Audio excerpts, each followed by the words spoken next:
Blood on my hands, what's done is done. Left you by the road with the crows and the dust. Heart so hollow, deep as a cave. One day I'll be dancing on your grave, taking it back, the life you stole. Every little piece you took of my soul. Now I lay you down to sleep, and I pray with the devil you rest in peace.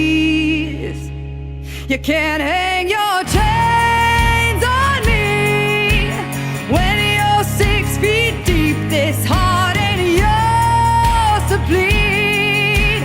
Now that yours no longer beats. Hallelujah, I'm over you, yeah. I buried you, oh Lord, you're dead to me. Rest in peace.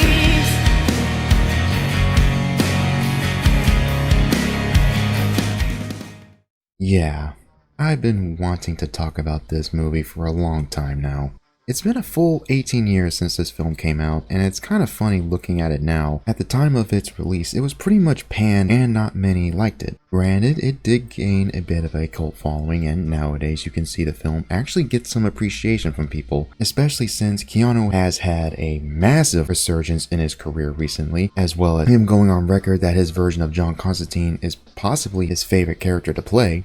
Now here I will say that I really like this film. I do. But as someone who is a massive fan of Hellblazer, the comics this movie is based on, it's quite clear that I do have some issue with this film in regards to it being an adaptation of the chain-smoking, wisecracking, demon-tricking, magic-using con man that many love, including myself. Yeah, fun fact about myself is that I love John Constantine like you won't believe. He is one of my favorite characters, period. I would go as far to put him right next to Greed from Fullmetal Alchemist Brotherhood, or Galaka from First Law. I love him that much. Now, adaptations are a bit of a tricky thing. Bottom line, at some point, something's going to get changed. There are adaptations that veer off the point where they have nothing in common, i.e. World War Z. Or you would get a thematic adaptation like the Bourne movies, where even though they have not much in common in regards to what is on page to what is on screen, but do share many thematic elements. And sometimes you would get something that is close to the original. Case in point series like Monster, Terminal List, Summertime Rendering, Dark Knight Returns, etc, etc. So already the notion of Hellblazer getting a perfect adaptation for a movie around 2005, where at this point superheroes and comic characters were having a period of being rounded per se, so I can see to an extent why aspects of John's character and the world he inhabited was cut, changed, simplified, or whittled down to the exorcist fight demons type thing they had going for the film. But let's stop wasting time and get into 2005's Constantine. So I'll basically break it down like this. We'll go over the plot, some behind the scenes stuff, and get into my issues with the film and why I say it's not Hellblazer by any means. Now the film begins with a little caption at the beginning, pretty much setting up the main arc of the film, that whoever gets the Spear of Destiny, the spear that pierced Christ and causes death, holds the fate of the world in his hands. We see someone in Mexico uncover said spear, rushes away and is hit by an incoming car, but is unscathed and continues running. After this, we see our main character John Constantine called to perform an exorcism on a little girl. But during the procedure, John realizes something is off and that the demon within is actually trying to claw and chew its way out of her. Regardless of that, the exorcism is a success, but the event leaves John a little puzzled. During this, Isabel Dodson, a patient at a psych ward, kills herself by jumping off the top of a building. Her sister and our secondary main character, Angela, who is a LAPD police detective, sees her and tries to make sense of the event. Knowing that Isabel, being a devout Catholic, she would never commit such an act. We cut to John at his apartment. He rushes to the sink and coughs up some blood, showing that the man has lung cancer, in a similar vein to Dangerous Habits, the inspiration to this film. After this discovery, John goes to the church to have a meeting with the half-breed angel Gabriel, and by the way, even though Gabriel is played by Tilda Swinton, this was on purpose since the director wanted Gabriel to be a bit androgynous, which in a way fits since Gabriel in the Bible is described to be one of the more beautiful angels. So I will regard Gabriel as a male rather than a female, regardless of Tilda Swinton's casting. They discuss John's cancer and he requests Gabriel for an extension since all the work is done for them, reporting demons and half-breed demons back to hell. Gabriel tells John that this is not how that works. That John's actions have not been for God or the good of humanity, but for himself and himself alone. Gabriel tells John he is fucked and leaves. You're fucked.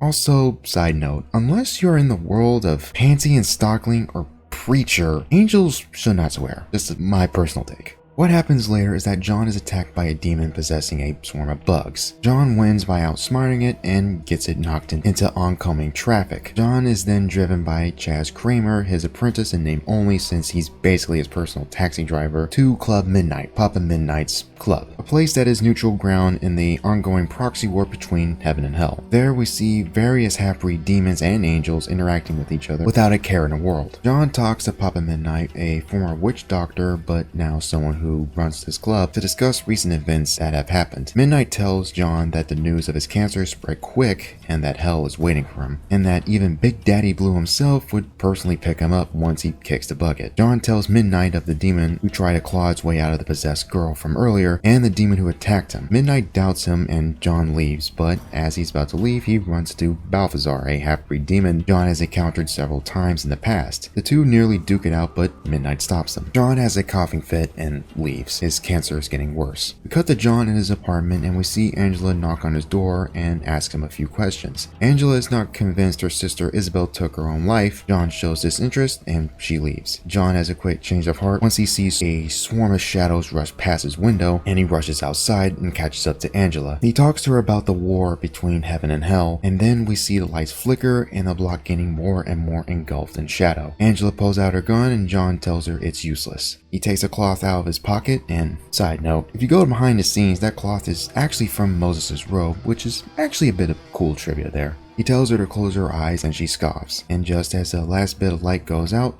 John ignites the cloth with his lighter and we see a swarm of demons immediately turn to ash.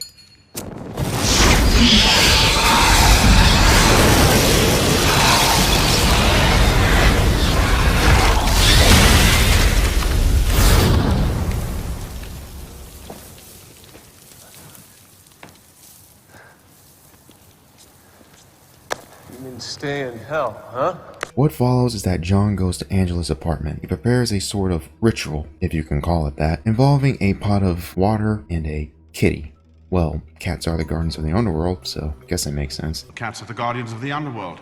He tells Angela to leave the apartment, and time slows down and we see John enter hell. As John wanders the lake of fire, he sees Isabel. He gives him the name tag and John gets it before the demons get to him. We cut back to our plane, Earth, and on Angela's perspective. He calls out for her and it's like time never passed. Smoke emits from John and he gives Angela the bracelet. He tells her that Isabel did in fact take her life and is in hell for it. Later, John tells Angela how this world works, that heaven and hell is in an internal proxy war, that no full-fledged angels or demons could enter on Earth's plane, and that half-breeds, influencers, those whose purpose is to whisper in one's ear and nudge them to either do good or evil, that they have the ability to turn your best pleasure into your worst nightmare. He also tells her why he is an exorcist to begin with, that John was a psychic, or a medium, since the people who made this movie are very fast and loose with their demonology terms. At an early age, John could see demons and otherworldly spirits, and was tormented by this, and since he was unable to cope with it, he took his own life and experienced hell firsthand. And since time works differently in the afterlife than it does on Earth, John was there for the equivalent of a lifetime, and since he got revived, he has been someone who enforces the balance so he can earn his way back into heaven. Afterwards, we discover that Isabel was a psychic, and that indeed there is more to her death than we realize, and that Mammon, one of the 7 princes of hell and the son of Lucifer himself, is involved, and that he was going to use her to cross over to Earth's plane, but that was thwarted by her suicide since she was aware he was coming for her. This leads John to actually realizing that since Isabel and Angela were twins, both of them were psychic, but at some point along the way in their lives, Angela stopped seeing. John restores Angela's sight and the two find out another individual involved, Balthazar. John pays the half-breed a visit and the two have a bit of a scuffle. John comes up on top and forces Balthazar to talk. He tells Constantine that Mammon is going to use the Spear of Destiny to cross over. Angela comes into the room and Balthazar laughs, saying that she's also part of Land 2, and John shoots him with his crossgun. Later we see Balthazar in pieces, but still alive. We see him talking to someone, and it's clear he's been working with this individual, but we do not know who this person is. We see Balthazar ask for a resurrection, but is denied, and this individual renders him to ash. We cut to John telling Angela what he found out, but in a turn of events, he is snatched out of the building and she is dropped at the same hospital Isabel committed suicide at. John, with the help of Midnight, finds out where Maman, the Spear, and Angela are. He goes there with Chaz and fights all the half-breeds that are standing guard. John and Chaz fight through the swarm and they finally reach Angela, but when they get to her, she's already possessed by Maman. John and Chaz struggle to exorcise her, but they manage to subdue the prince for a time. Chaz is then killed by an unknown force, and John pulls out one more trick up his sleeve and forces the entity out of hiding.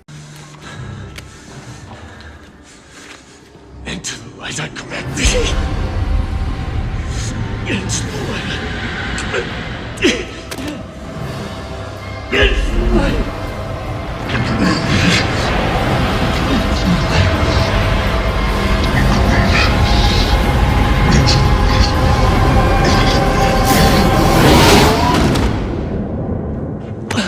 Your ego is astounding. Gabriel. Figures. It was in fact Gabriel all this time. He tells John that God is too forgiving of humanity and its sins, and all they have to do is repent regardless of the crime, and they are accepted into heaven. So Gabriel plans to bring the apocalypse on earth to see those who survive said apocalypse will be worthy of God's love. Gabriel then casts John aside and proceeds as planned. Constantine, seeing he's out of time and nearly out of ideas, pleads for God above to give him something, anything, and he hears silence. John then goes to one last resort in desperation, slits his wrist with glass, and as he was told, the devil comes to collect.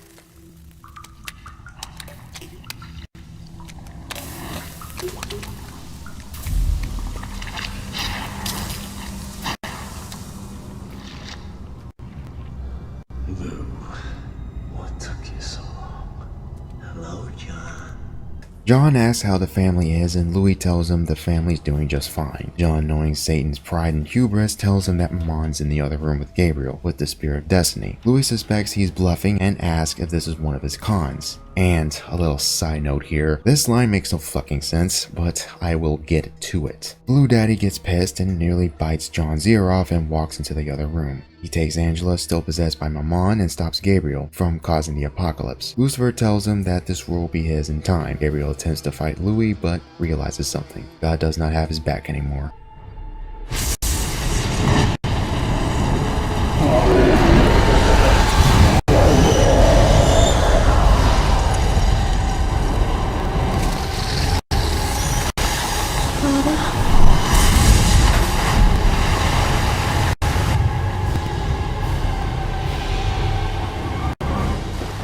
Maman is sent back to hell, Gabriel gets his wings clipped, and Lucifer walks into the room with John. Knowing that John basically did Lou a favor here, he asks him what he wants. Constantine's only request is for Isabel to just go to heaven. Lucifer, knowing that John would give up his life and soul so she would go to heaven, takes the deal and lets her go. Lou then begins to drag John to his new home until something happens. John's soul is redeemed. Since he did a selfless act, he is now granted amnesty and is allowed to go to heaven. Lou intervenes and heals John of his lung cancer almost page for page from their comic, with some differences. And Lou does this so that with the new time John is given with his life, he will eventually prove that his soul belongs in hell. Lou leaves and John is left alone.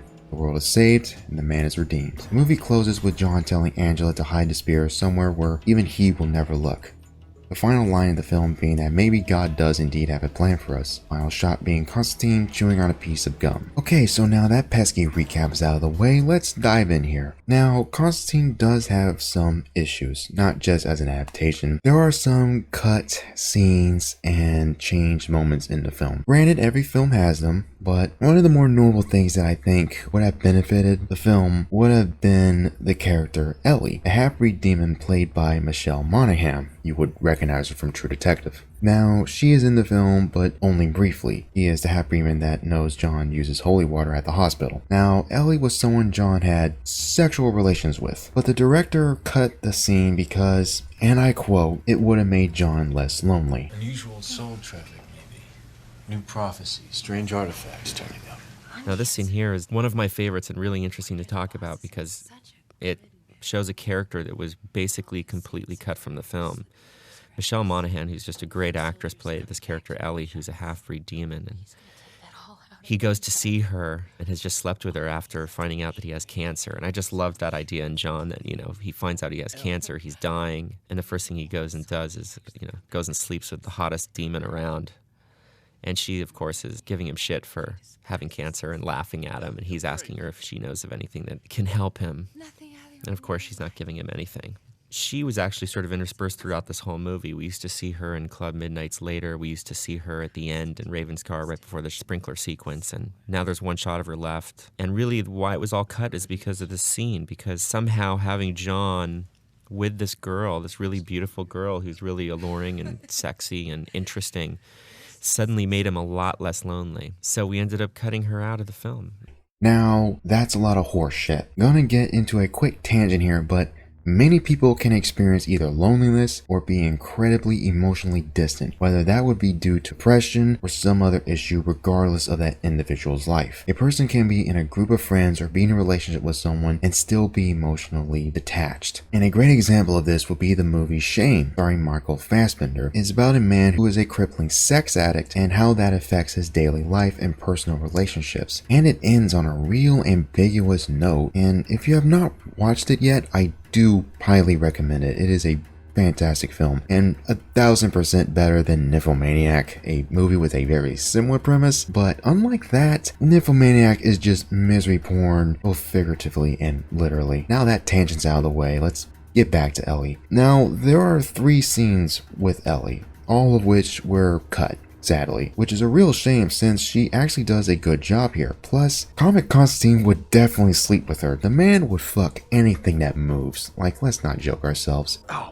bollocks, it's my ex. You and Harley? Gross. Do I look mad? I'm good. I'll make sure to call you. Next time I need some hobo magic. Cheeky? How about you? Well, it's a beautiful night. Think I fancy a stroll. Suit yourself.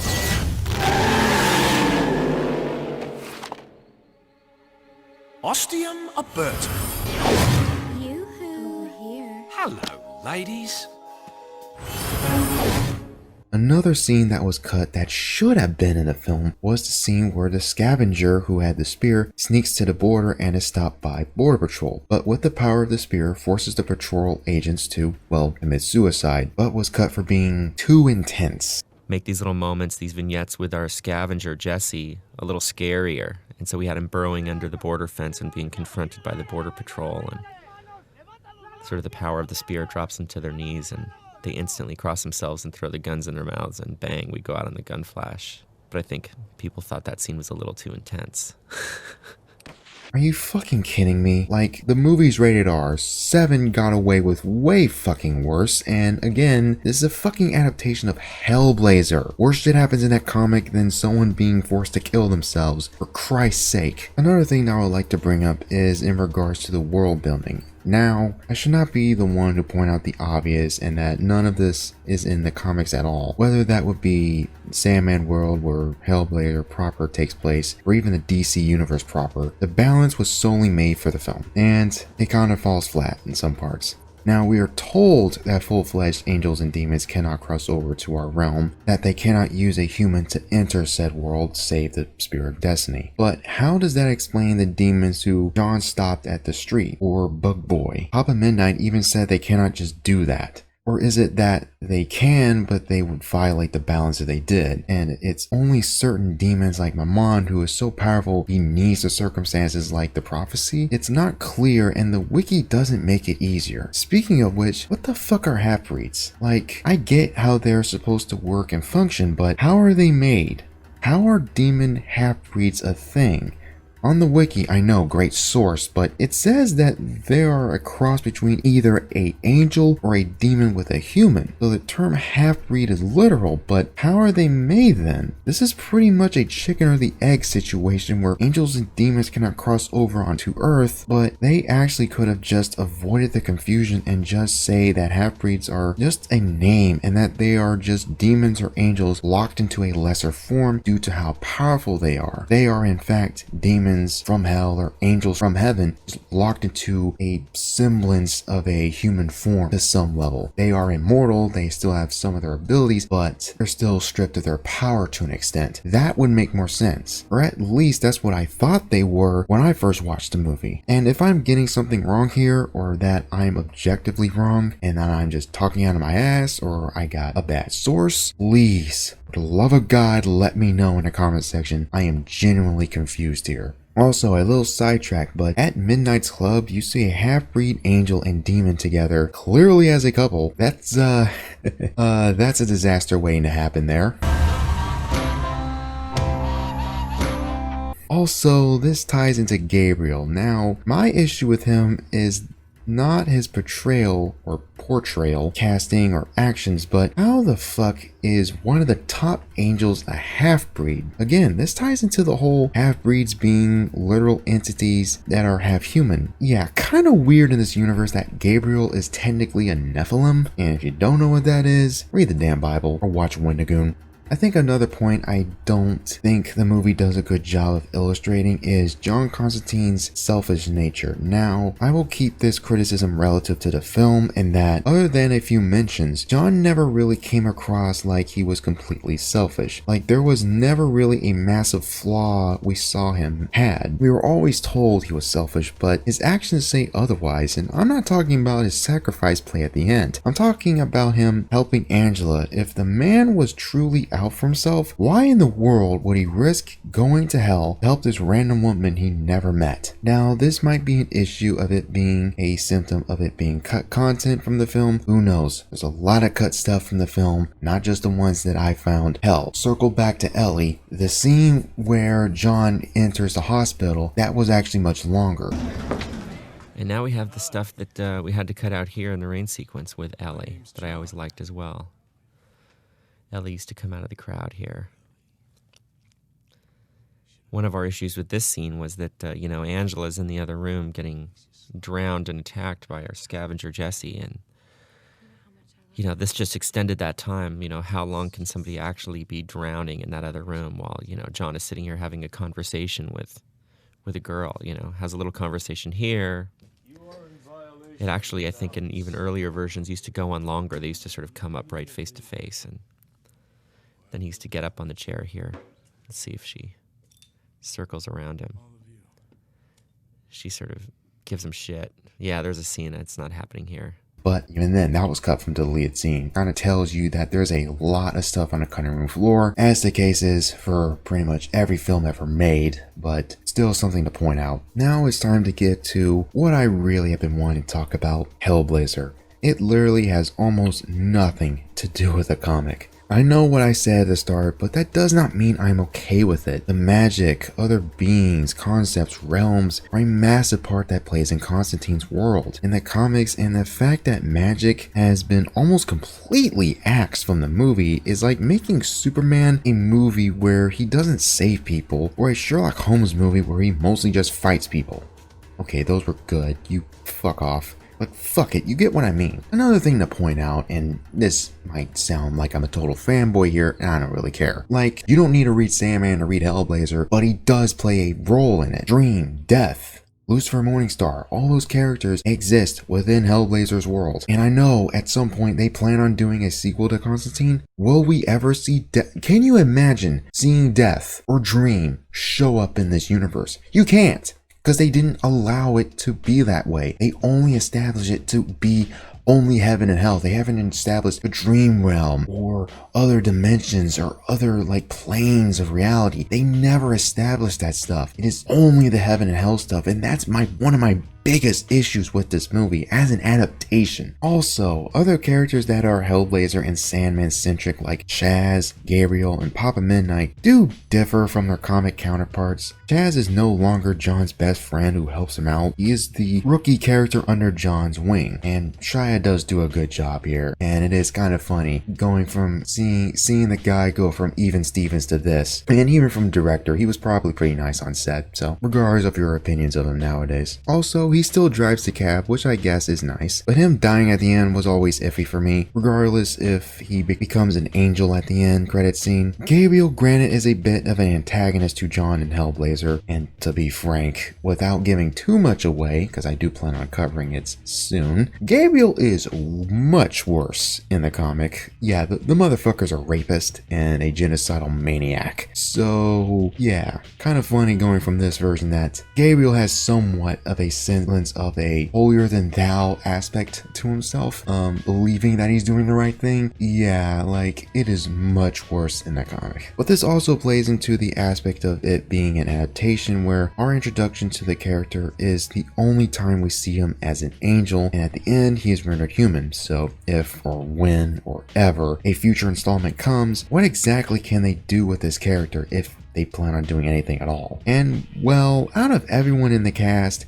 Papa Midnight is actually pretty close to his comic book counterpart, minus the accent. Midnight is Jamaican. But yeah, other than that, despite his short time on screen, seeing Midnight was always cool, and having him being played by Djimon Hounsou was always a plus. Dude always kills it no matter what role he's in. And there is another character I'd like to bring up here, but it's not a criticism, just something funny. Now, Peter Stormare as Lucifer was just perfect in every way. He had only 5 or so minutes of screen time in total, and even people who did not like the movie at all, they will even say he was probably the best part of the film. The man just oozes evil in the best way possible. But however, I'll let Jeremy take it from here. I do love Lucifer in this movie. He's amazing. Doesn't hurt that it's Peter Stormare, and regardless of the movie, I can't think of a role he's played where he didn't just crush it. Point is, he's such a weirdo as Lucifer, which is funny because it's Constantine, which is in the Vertigo world, which is with Sandman, which is with Lucifer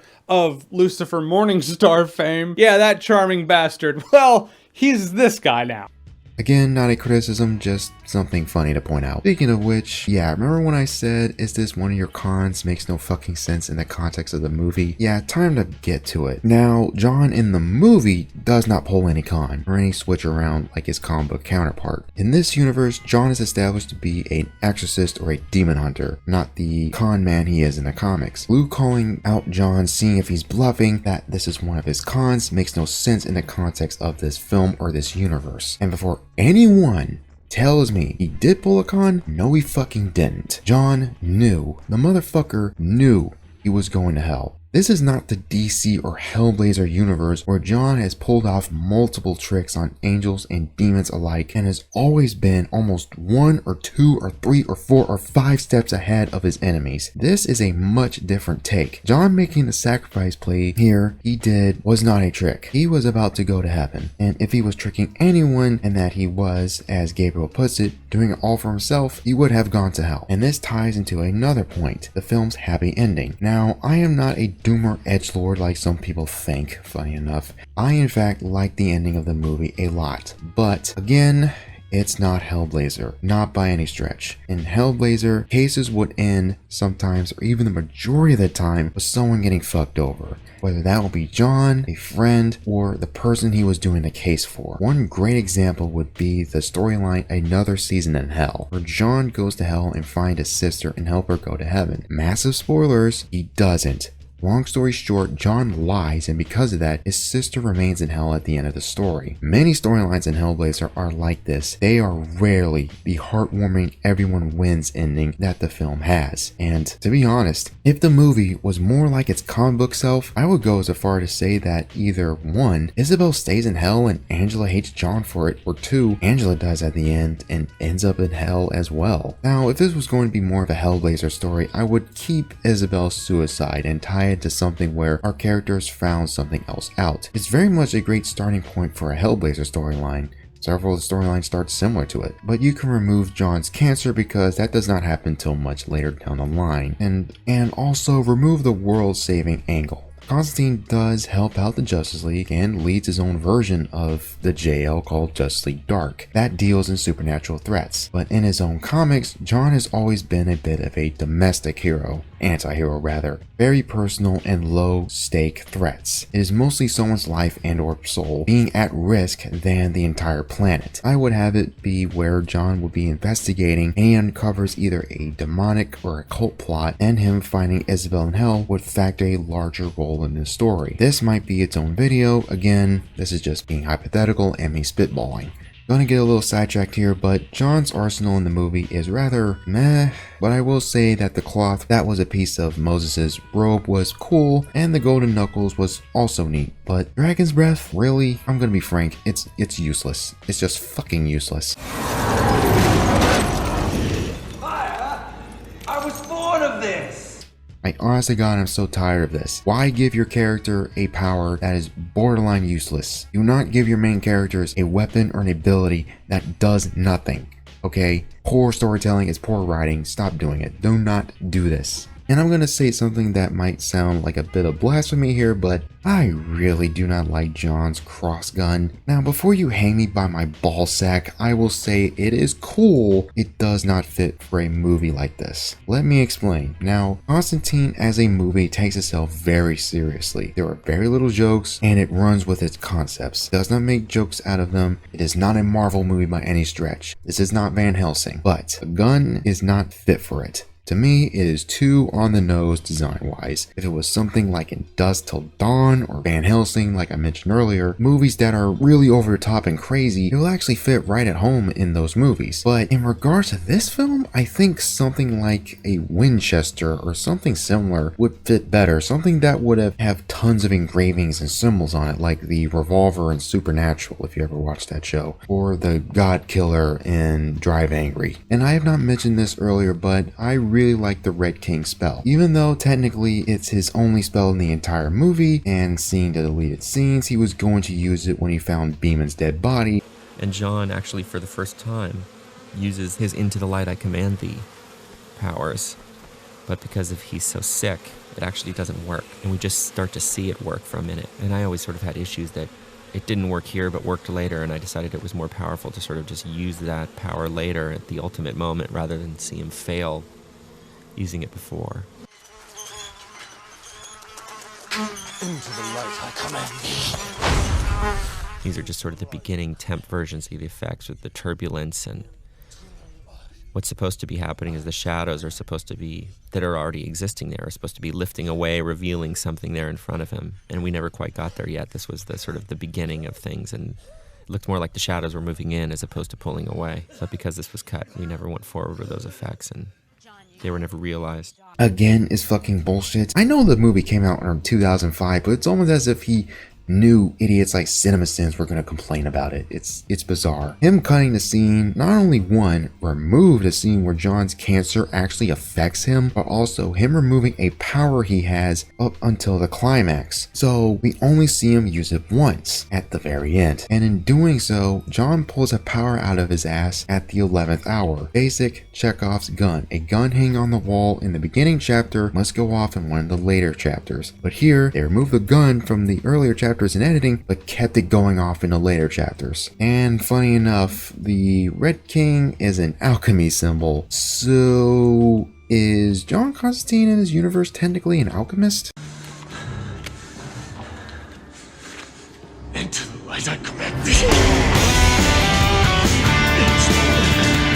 In regards to the Spear of Destiny, Comic John would absolutely keep that thing. Like, that is the magic equivalent of a nuclear bomb, and knowing John, he would definitely keep that, knowing the enemies he has made. Again, another case of works for the film, not for the comics. This is the same guy who keeps Gabriel's heart. And I think one final thing for me to bring up is the comic storyline, Dangerous Habits. Now, the movie takes, let's be nice here and say, inspiration from the comics, since, well, other than John's lung cancer, literally nothing from that comic really makes it to the film. And to simplify, what happens in said comic will be a disservice, but here we go anyway. So, like the movie, John has cancer, but how he gets it removed is very different in the comic. And John pulled a massive con on not one, not two, but three of the Lords of Hell by selling a soul in pieces to each of them, none of them knowing what he did exactly up until the very end. And when it came time for them to collect, they knew what was up, and since John sold his soul to each of them, that would mean a massive civil war would brew out in hell, and heaven would take advantage of the opportunity and, well, hell will be defeated. So instead of letting John die and massive, well, hell breaking loose, pun intended, they cure him of his cancer, and afterwards the man gloats by giving the mother of all middle fingers to them. Again, I am not doing the storyline any justice.